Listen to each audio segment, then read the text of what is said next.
If violence is wrong in America, violence is wrong abroad.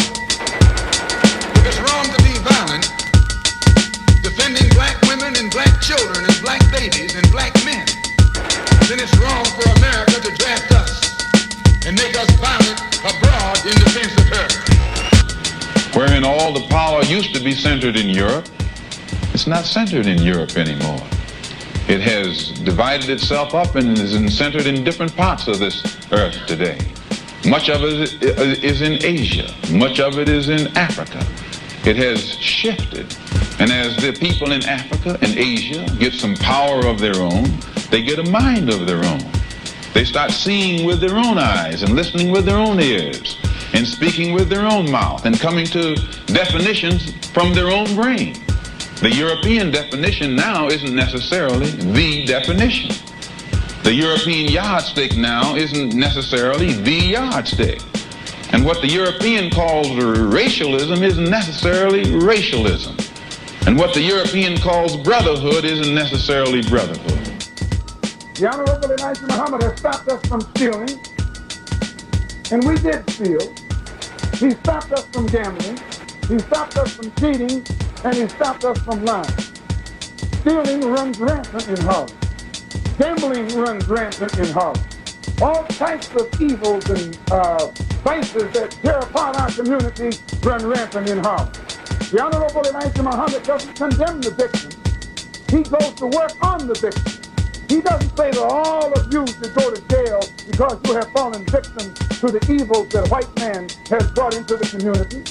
He teaches you and me the religion that God has given to him as the only cure for the evil habits the white man has brought here among us. Profanity, you don't find it among Muslims. He stops us from using profanity, from being boisterous, from being rude and loud, and encourages us to be courteous, mannerly, and to exercise discipline and respect for authority at all times. He teaches us to obey the law, to respect law enforcement officers, as long as these law enforcement officers respect themselves and respect the law that they represent. The Honorable Elijah Muhammad has eliminated laziness from among his followers. He teaches us to be thrifty, channel our money that we earn in an intelligent direction. He has taken us out of the tavern. We don't throw our money away there. He has taken us out of the bars and the nightclubs. We don't throw our money away there. We don't stand on the corner now without a job. When you become a Muslim, he makes us get a job.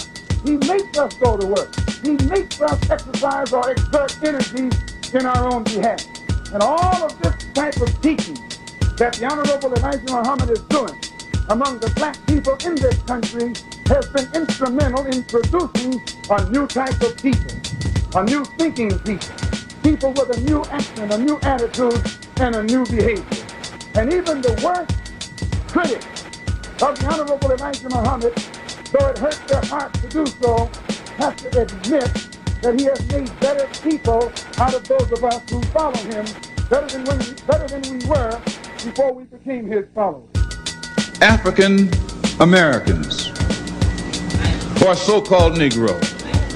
One of the reasons that it is bad for us to continue to just refer to ourselves as so-called Negro, that's negative. When we say so-called Negro, that's pointing out what we aren't, but it isn't telling us what we are. We are African, and we happen to be in America. We're not American. We are people who formerly were Africans who were kidnapped and brought to America.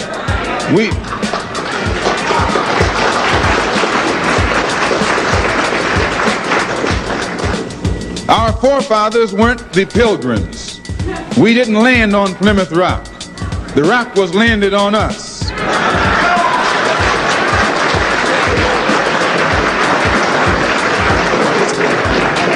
We were brought here against our will. We were not brought here to be made citizens. We were not brought here to enjoy the constitutional gifts that they speak so beautifully about today.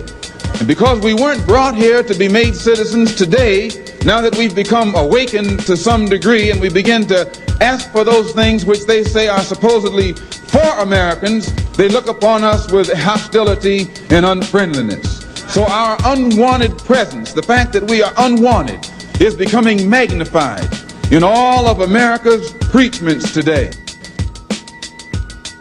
In the United Nations, you have poor nations and rich nations. They say that the most powerful bloc in the UN are the African Asian bloc. These are the poor nations. Yet they carry more weight in this political body than the nations do who have all the money. Why? Because no matter how wealthy America is, she only has one vote. No matter how wealthy Russia is, she only has one vote. Whereas all the poor nations in Africa who have just emerged into independence, they have each a vote too. And they stick together and are able to outmaneuver the rich nations. This isn't by having independence and the right to vote in the political world body.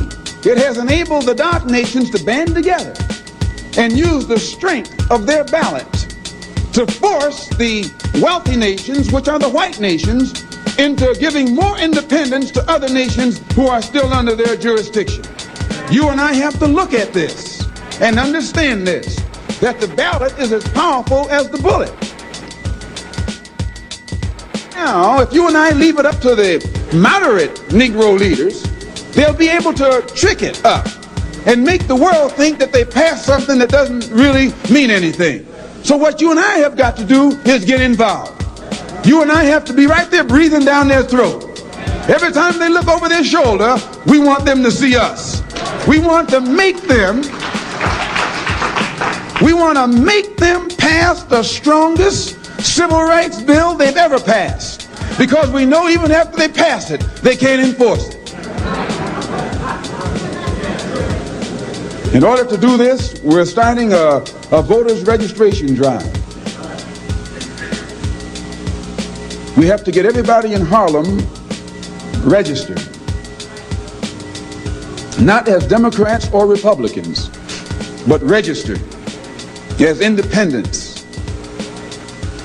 We're going to organize a corps of brothers and sisters who, after the city is mapped out, they won't leave one apartment house door not knocked on. There won't be a door in Harlem that will not have been knocked on to see that whatever black face lives behind that door is registered to vote by a certain time this year. Nobody will have an excuse not to be registered.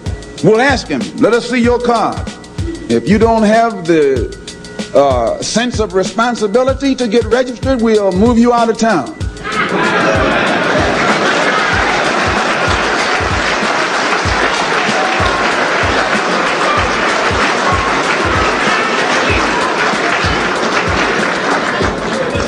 It's going to be the ballot or the bullet.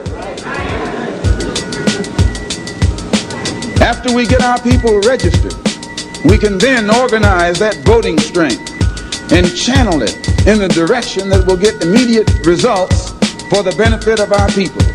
We can sweep our enemies right out of office, but we will not be able to do it sitting around talking about select and elect your own candidates.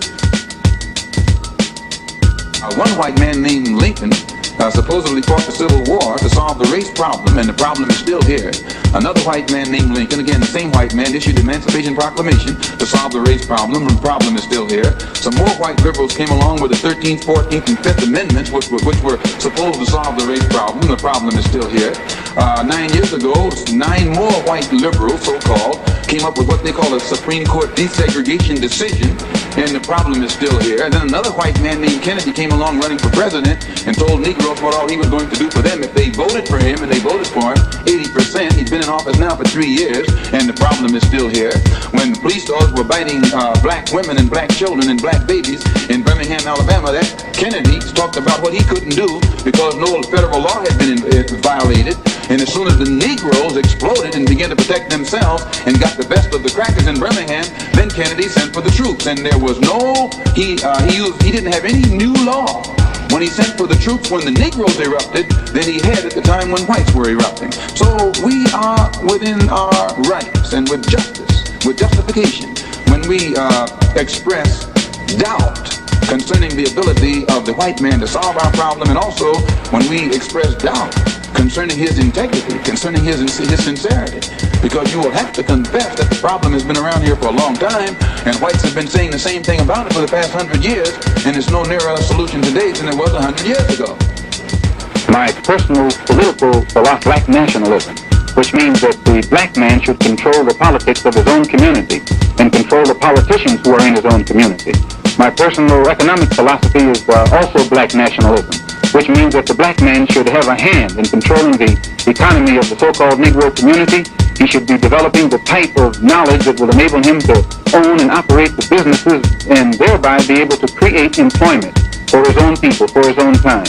And the social philosophy also is black nationalism, which means that instead of the black man trying to force himself into the society of the white man, we should be trying to eliminate from our own society the ills and the defects and make ourselves likable and sociable among our own kind.